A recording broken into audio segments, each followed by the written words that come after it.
Coming to you straight from the Rio Grande and beyond, broadcasting to the four corners of the globe. So grab your seat, your coffee, or your sundowner. Okay, everybody, here we go. On point, as always. This is Gloves Off. Gloves Off.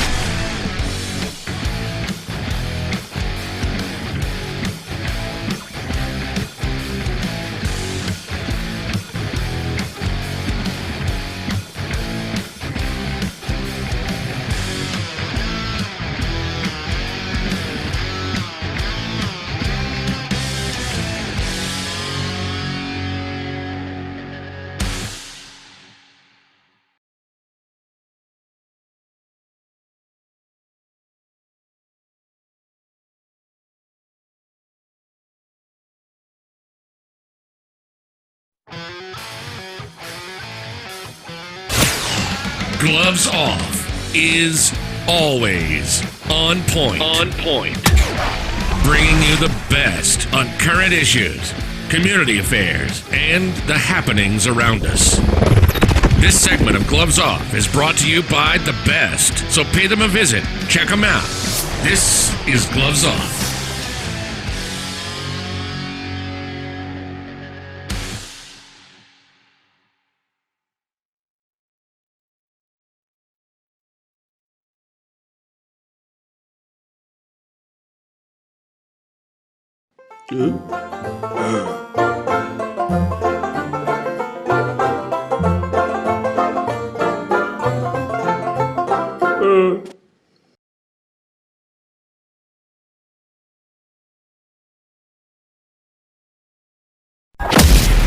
If you've ever wondered, if you ever had a clue what would happen if Batman, the Avengers, the X-Men fought the 47 Ronin, you will have great hitting, power strikes, and speed. This event will be known as the North Texas Stick Fighting Championships. It's open to all martial artists. This is where legends are formed, where they're forged, where they are founded. Sign up now. Call the number 956-401-4868 and look up the website at www.savate.biz. So remember, this is for serious martial artists. If you're not serious, sit back and whisper about the event.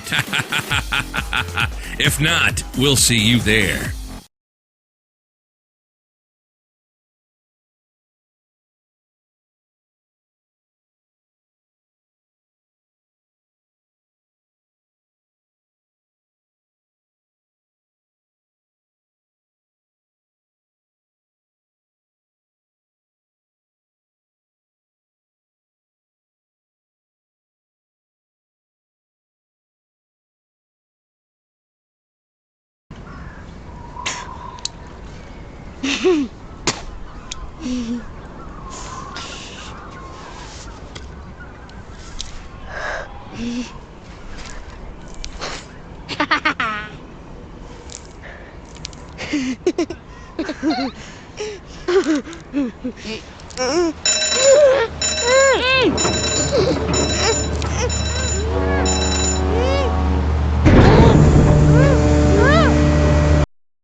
Gloves Off, and today I have a great guest, one of the best reporters, I say, of the Rio Grande Valley, somebody that I look up to in journalism and somebody that I admire what he's been doing, because he's been all over the place, and he's also on his front lines. It's Juan Rodrigeuz. How we doing, Juan? Hi. You doing good? Yes. And Juan is with JRNoticias.net. .net and a webpage, professional news page. And what's the other one? As Forte News is a new newspaper here in town. We started like 3 months ago. It's an old newspaper from Nuevo Laredo that already came by our name, Forte News, as a we asset in news all around here, both the Laredos, the Valley, the Rio, and of So course, it's more, so it's more of a South Texas newspaper. South Texas, yeah. And it's something that we need. But folks out there, many of you all have heard about the mass migration, the problems that we're having on the border and with both illegals and coming in and all the different problems that are going on. Because some of them are illegals and some of them are asylum seekers. There's a lot of things going on here. Yeah, it's a big issue here at the border because, as you said, there's so many people coming from all over the world through this border, through Nuevo Laredo. They're trying to, there's so many things there because some just they want to cross over in how many ways, I don't know, but they want to try. There's another group that's coming back to Nuevo Laredo as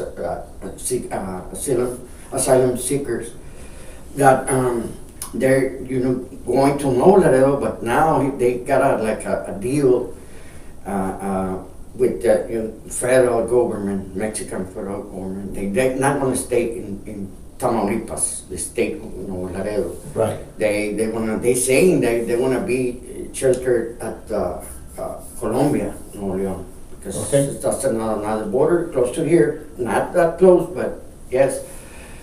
And it's a very complicated issue, and it's getting more complicated because there are people coming from all over the world, like from China, from so many places from Europe, trying to go to here. The Africans, they're staying over there, not in shelters, but they stay somehow.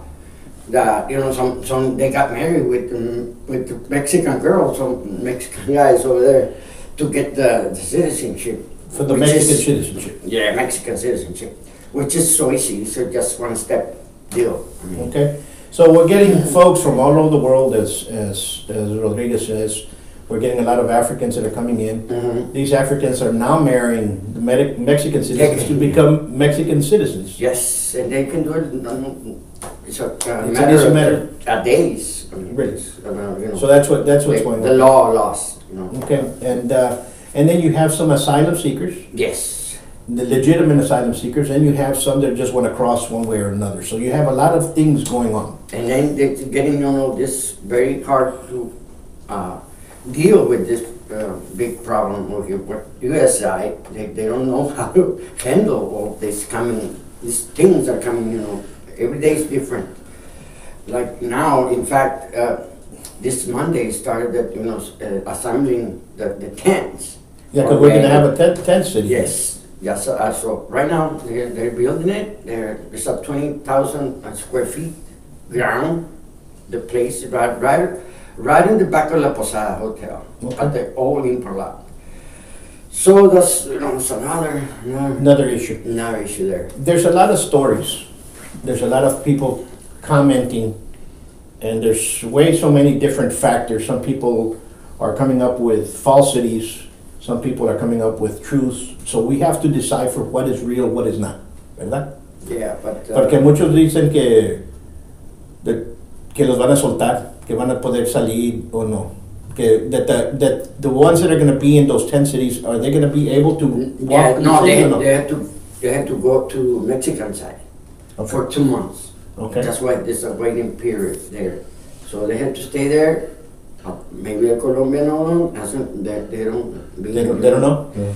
They don't know yet where, but the fact that they expect here in the US side that on August, the 20th of August, they were starting with the this process of the asylum process. Right. And that's when we want to know what they want to do. Because nobody knows, right? Nobody knows yet, but they're working. I know they're working. And Cuellar, the congressman, he's working real hard with this kind of issue. But every day comes another kind of issue over the issues, so it's getting very complicated. Yeah. So that's the whole point over here. Everybody's working, but nobody's going forward. ¿Qué es el problema más grande que tú estás viendo? El más grande es que no van a poder, si se van los que buscan asilo, los 2 meses que tienen que estar, ¿dónde van a estar? Dicen que México, las leyes de México te dicen que nomás con que estés ahí puedes permanecer. Puedes permanecer cuanto dice el gobierno federal que no, con Tamaulipas que no, pero sí pueden quedar, no se lo pueden pedir nadie. Pero, o pueden irse a donde quieran mientras pasan esos 2 meses. Pero nadie se va a ir porque nadie trae dinero como para irse a Monterrey o otros lugares. Ese es el problema, que a lo mejor van a andar en la calle. ¿Y dónde se están quedando ahorita? En México, vamos a hablar de México. En México, para los que vienen aquí pidiendo asilo. Ellos ¿Dónde se están en los quedando? albergues, en los shelters. Okay. Ya están unos, pero ya está lleno, ya no hay lugar, ya no hay cabida para más. ninguno. Ya para ninguno están. ¿Y México va a abrir más? Tiene que abrirlos en el lado en otros estados, Sí. que de hecho Monterrey tiene algo así. Para Nuevo León, para Saltillo, dicen que se están, pero no hay nada claro. No hay nada claro. No hay nada claro, entonces eso es muy preocupante. La situación que existe. Sí, es muy preocupante por los dos lados, o sea, el lado americano y el lado mexicano. A todos estos dos gobiernos se nos está complicando la vida, o sea, y la ciudadanía, la comunidad también está preocupada. Claro. Porque no saben qué tipo de personas ahora están preocupados por la salud, qué problemas de salud ellos traen, qué problemas de enfermedades. Eso es otro punto muy delicado. El punto que dices, porque muchos, voy a decirlo en inglés y luego vamos a decir en español para que todos entiendan. We're going to say it both in English and Spanish. Many say that there were Africans that had Ebola type No, that's not true. That's not true? No, it's not true. Okay. They can have a lot of kind of diseases, but not that kind of. They didn't have Ebola. No. So let's get the They Ebola got set up. their own diseases from there, but no. I No mean, Ebola. not Ebola. It's a fact. That's a fact, it was not. So let's It's not. clear that. The health authorities here, they check these people and they didn't find anything like that. Okay, so how about other diseases that can come across? I think that the normal ones, like, La más preocupante ahorita, ¿cuál es Es la como- enfermedad? ¿Cómo se dice? Cuando está la gripa normal, algunas cosas de rash, algo irritante porque es otra temperatura, porque es otro polvo, o sea, es otro ambiente aquí. No están acostumbrados, vaya. No es peligroso, es el ambiente que vivimos todos nosotros aquí. Es el mismo, pero para ellos no. Aunque vengan donde está el sol y la arena y todo eso, es muy diferente. Está comprobado que es otro tipo de clima. Okay, but what we're seeing here is a lot of them are coming here because they come from different climates, and once they come to the climate, especially in Mexico, because Mexico has several different climates from tropical to desert and so on and so forth, Exactly. and they're not accustomed to that they get skin rashes and other infections because of that, and it's complicating things because they don't have the ability to take care of that right now. Mm-hmm. Yeah, you're right. Yeah, Right. That's the whole point. I mean, there's nothing with that issue that could be, because they want to be gathering like 200 people in one place. So it can become an epidemic. Yeah, every day. I mean, I'm telling you that every day, 200 people. That's what they're expecting, to. So Process. right now, they're expecting to process 200 people per day on the Mexican side, Right here. in Laredo. Yeah. I mean, they expect, they're going to be coming 200 people, but they expect to process like 20, 24, 25. They don't know the capability, because it's the first time they're going to start working with this kind of deal, with this kind of problem. So what's going to happen here is they're gonna be getting about 200 people per day, Per day. but they're only going to be processing about 24, 25. per Where day. they want to stay in the meantime? Where are they gonna don't stay in the know. meantime? And That's they gonna be don't hard. even know. And even he's saying that even the federal government doesn't know, Doesn't and the know. state doesn't know, the city doesn't know, nobody knows. So this is a problem that we have here. And now let's go to the origins. ¿Qué son los orígenes de esta más inmigración que viene? ¿De dónde viene? ¿Dónde ves tú en Los México? centroamericanos que están viviendo ahorita en una etapa, estamos hablando de Honduras, de El Salvador, Guatemala, ahí sí esta es una condición, ya no se puede vivir, porque Okay. están apoderados por el crimen organizado. Okay, what's going on is a lot of them that are actually seeking asylum are from Honduras, Guatemala, El Salvador. El Salvador. And the reason they're leaving Panama, in Panama, Cuba, and the reason they're leaving there is because those governments have gone very criminal and very criminal organized, in other words. And so they left that to come to Mexico. Yeah, because their lives were in danger, and that's what they trying to. But I don't know why they're coming from China. China is a very, big and nice country. I don't know why they came through here when they used to go through the north border. Okay, Canada here's one. His main view is, I do not know how China and Chinese are coming in through Mexico, because before they used to go through Canada and the United States, and now they're going New straight. York. You know what I'm saying? So they were in other places. Now everybody's filtering through Mexico. Yes. ¿Tú piensas que hay alguien que lo está organizando y diciendo, No. sabes qué, pásalo por aquí? Al principio sí, se estaba diciendo que el propio México estaba diciendo, no se ha comprobado, a lo mejor sí es cierto, pero no se ve que está patrocinado por gente contra Trump, complicarle la vida política, su trabajo político, complicárselo, pero a lo mejor sí se empezaron con eso, entonces otros países empezaron también a tomar esa coyuntura que aquí. Yeah, I'm going to translate this for the folks. Rodriguez says, in the beginning, the origins of this mass migration is said that it came from Mexico and other people that wanted to give our President Trump a bad time or give him some trouble. So at first it started like that, but now it's just gotten to the point that everybody's just coming. Yeah, I don't know why. The fact that back to 2006, there's 99% of the migrants, of the people that were trying to get here, they were Mexicans.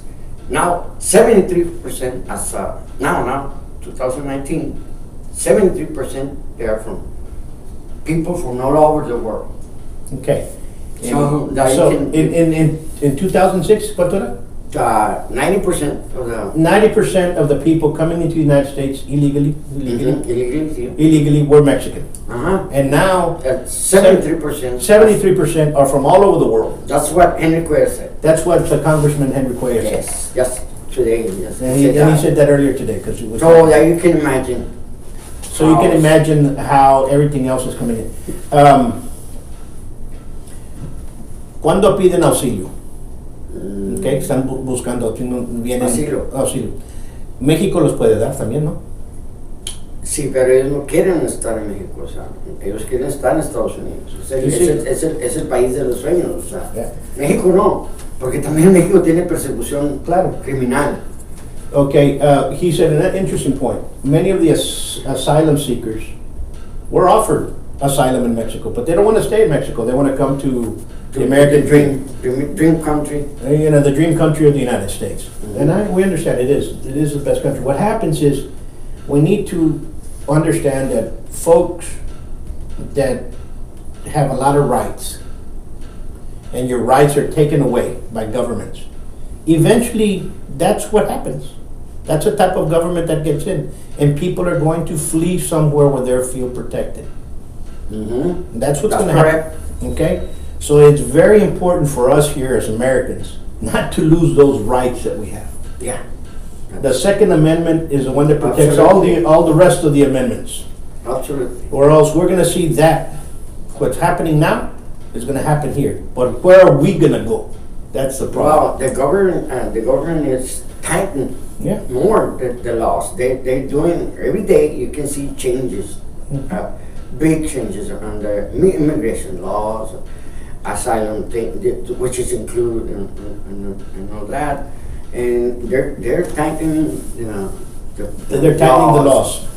Do you think the United States, as a Mexican citizen, okay, to the Mexican, now you're also a citizen, and what I'm saying is, how hard is it for a Mexican citizen to get a visa to come to the United States? It's so hard. It's very hard? Yeah, it's very hard. Even for the people that are working, they have a life, a social life.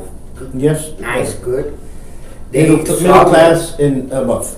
Yeah, the good class people, they struggle to get a visa for shopping. To come shopping here. Yeah. like a tourist or something. It's hard. It's hard to It's get. hard, yeah. They have to pay, even they have to pay like 3,000 pesos, 300 or 5,000 pesos. Well, what's 5,000 pesos in comparison to American For dollar? like $250, $250. which Okay. is a big But for them, it's a big amount. Yeah, so they lose it if they don't get the proof. They lose that money because they try and they want to try it again. But I don't know how or why the government just approved the visa. They lost the money and they lost the time and they had to apply again and see what's going on. They don't know What do you think is a problem with that visa process? problem because they had to show, like payrolls and insurance. You tell me. I mean, lot of requisites, and so it's very hard to comply with all that. But the people that comply with all that sometimes get refused. Get refused. Yes. Their visa they said no. It's hard. That visa, the simple visa, just to cross. And that's, there's a lot of stories en los coyotes que pasan por esto y pagan, and they ask them for money and how much, And so much money. Yeah. What is it going rate to cross somebody illegally? Do you know anything? Have you heard of anything? No, well, Is it About more the so rate? that, is it more than getting? they're a still flight? there. I mean, They're still there. yeah, we can see them every day. They're still there, but they're working more with the Cubans, with the people from South America and Central America. Because they're people that I don't know how they got money, like $5,000, $10,000. It's what they pay to the coyotes. $5,000-$10,000 to pay to coyotes to cross to the United States. And then they got abandoned by these people in the desert and And then they just cross them and they just leave them there. yeah. So it's criminal. Sure, of course, that's human trafficking. That's It's human trafficking, and Mexico is not doing anything, About it. They're trying to do, but it's too big. This organization, they're too big. They're all over Mexico. So, it's hard to say because we live in the border. We've lived here all our lives. Mhm. And we always heard all the tragedies of people crossing Yeah. and drowning. Se I ahogaban remember all the time. the father with The little, his but that happens daughter. all the time. Yeah, this happening. It happens all the time. Historically- Historically, it's been going on always. And what I see is that it's something that every president before Trump has always said that they were going to put a wall. Even they put the money and they started building wall, but they never finished it. They left it there. Mm. There's two folds to the wall, or to a fence. Mhm. We need it, and it looks bad, but we need it. And Yeah. if it's gonna save It's not gonna work. I mean, the Mexicans are Mexicans, are people that they like the challenges and and they wanna say, hey, I crossed already with or without a fence. yeah. But what I'm trying to get at is, if all that saves one life, saves one kid that gets them out of drugs and everything else, we need it. But It's not the real solution. I think the solution is the laws on both It sides. has to work in both countries. They have to work both that, sides. help each other. Like, what do you need? You need money? Henry Cuellar can get the money to, start working with their own people, their own families, like what? Giving jobs, good health facilities, education, you name it. I mean, we need everything. Mexico needs everything. Even with López Obrador. López Obrador is working hard, but it's too early to fix all Mexico- the old Yeah. problems. See, what happened was So it's that kinda hard. the problem of Mexico didn't start now. The problem of Mexico goes back. Yeah, but nobody. Nobody did anything, and they just allowed it. Yeah, And they allowed it, and it it's got a big worse. ball. And it got worse, and it got worse, Worse and and worse, and- now we have this problem. And now we have this problem over here. But immigration laws need to be changed. They should have been changed long ago. Yeah. They should And be they- working together since 20, 30 years ago. And that's So that's the problem. that's a That's problem. the And consequences. they've never done that. Every president before Trump has said they were going to do something, and they've never done anything. Now you have somebody that's trying to do Same as something. Mexico. Yeah, same as Mexico. Now you have somebody that's trying to do something, and they're calling them a racist. We're trying too to fix late. it. It's gonna. You know, so It's not late. and that's not the issue. But you're right. It's too late. We're in the Yeah. problem. They had to, start working since 20 years ago, 30 years ago. As a neighbors, as a good, Neighbor. mhm. But so now there's the consequences right now. what are you It going to? could be worse. Now we're going to change. What are you going to see with the 10 cities coming up? Are you going to see more? Okay, Yeah, well- how is the city of Laredo handling that? How is the They're federal- refusing, they're refusing that project. Even this Monday, Pete Sainz, the mayor, it was, going to an interview with some people with GSA, which is the federal office that builds every facility in the United States. GSA is a General Administrative Services. They're starting working with all the tents.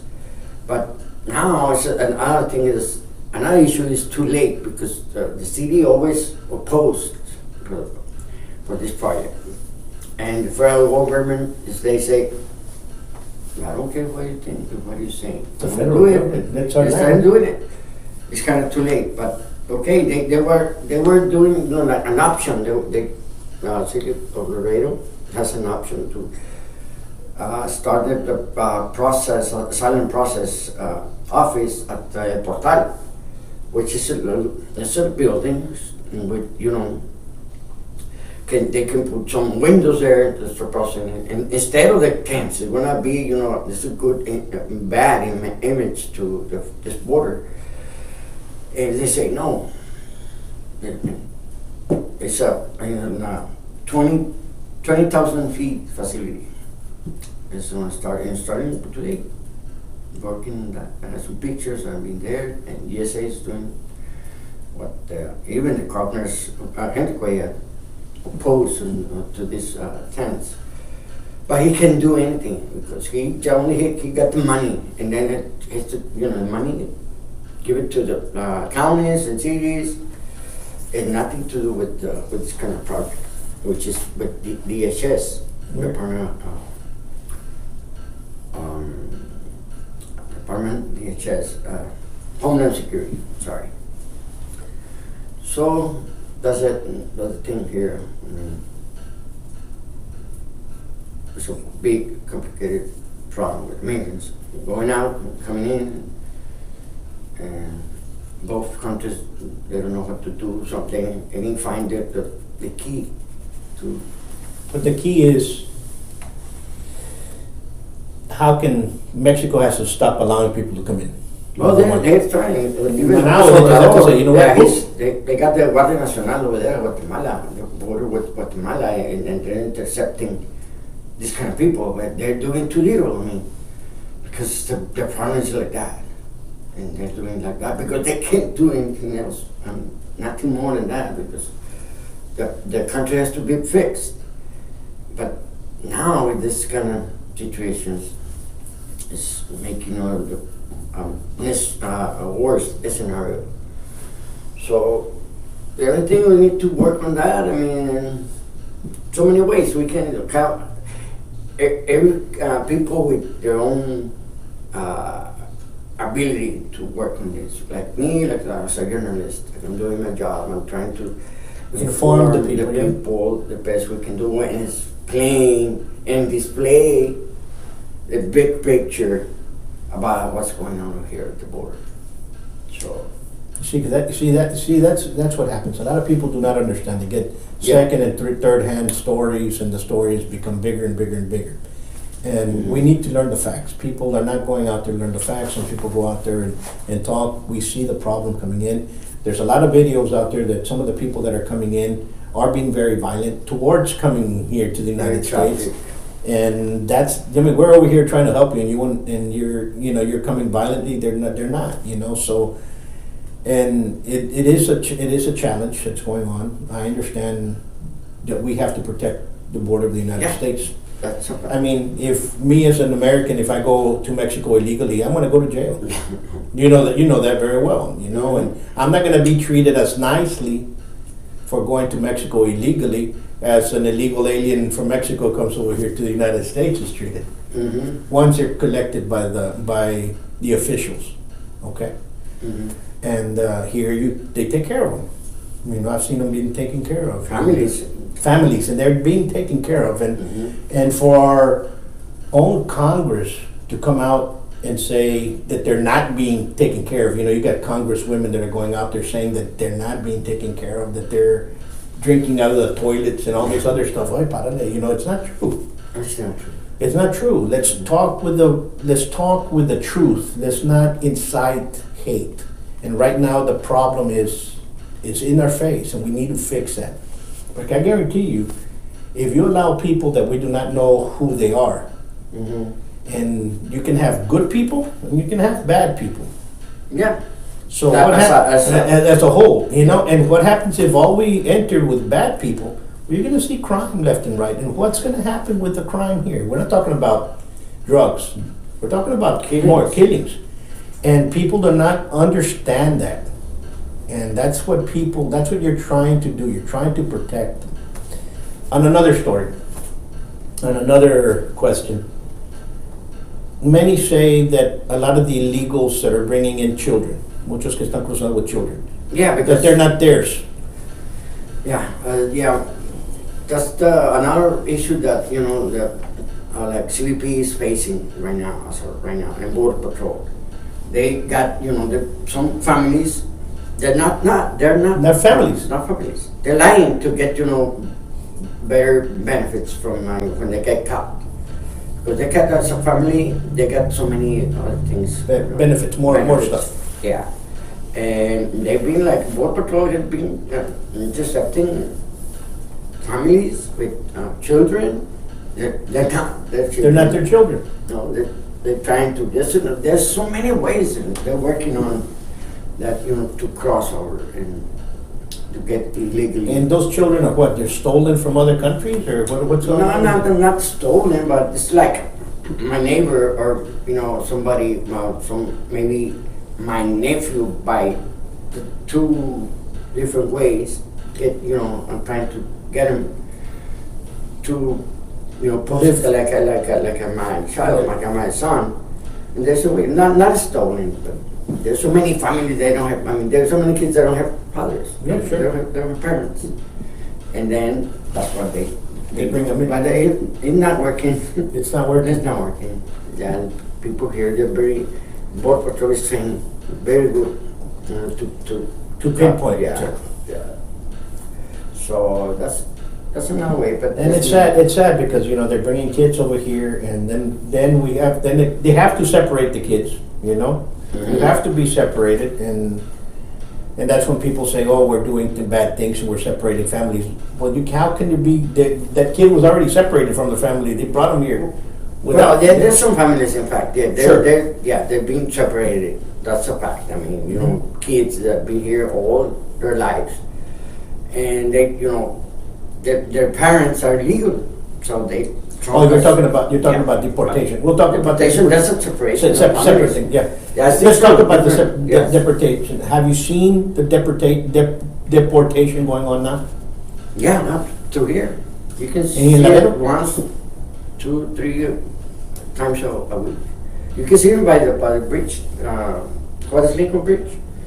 There's a little office to deportation. They bring the buses from the detention centers here. We got, remember, we have two here. Geo group, and they send them to the bridge, and they bring like two or three times a week.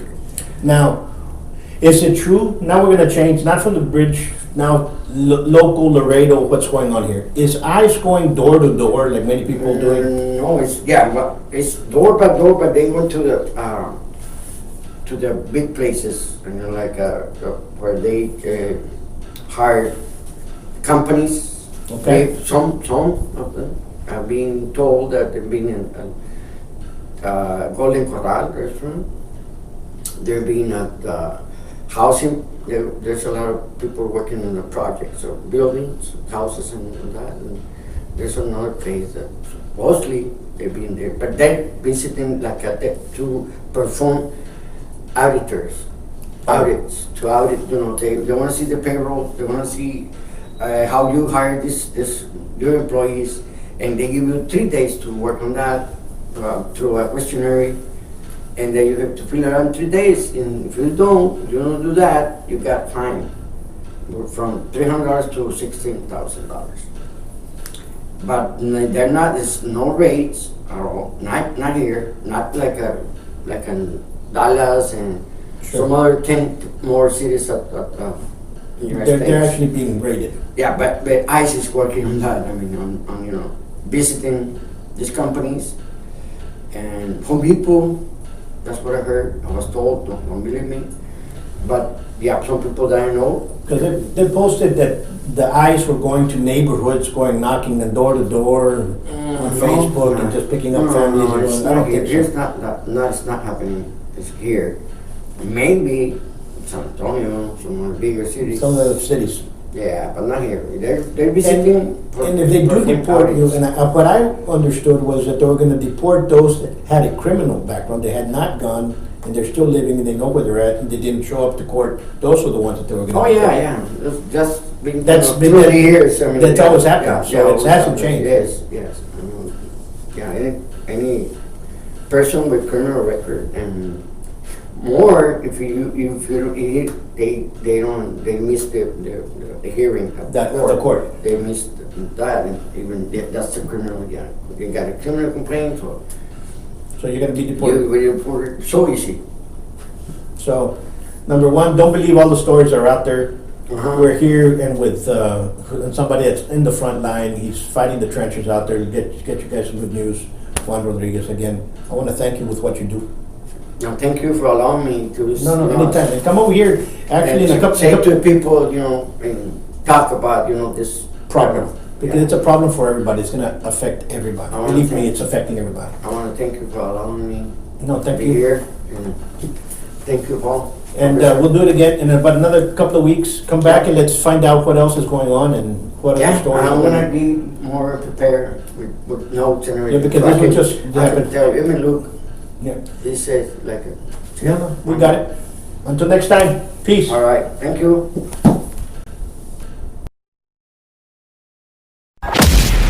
If you've ever wondered, if you ever had a clue what would happen if Batman, the Avengers, the X-Men fought the 47 Ronin, you will have great hitting, power strikes, and speed. This event will be known as the North Texas Stick Fighting Championships. It's open to all martial artists. This is where legends are formed, where they're forged, where they are founded. Sign up now. Call the number 956-401-4868 and look up the website at www.savate.biz. So remember, this is for serious martial artists. If you're not serious, sit back and whisper about the event. If not, we'll see you there.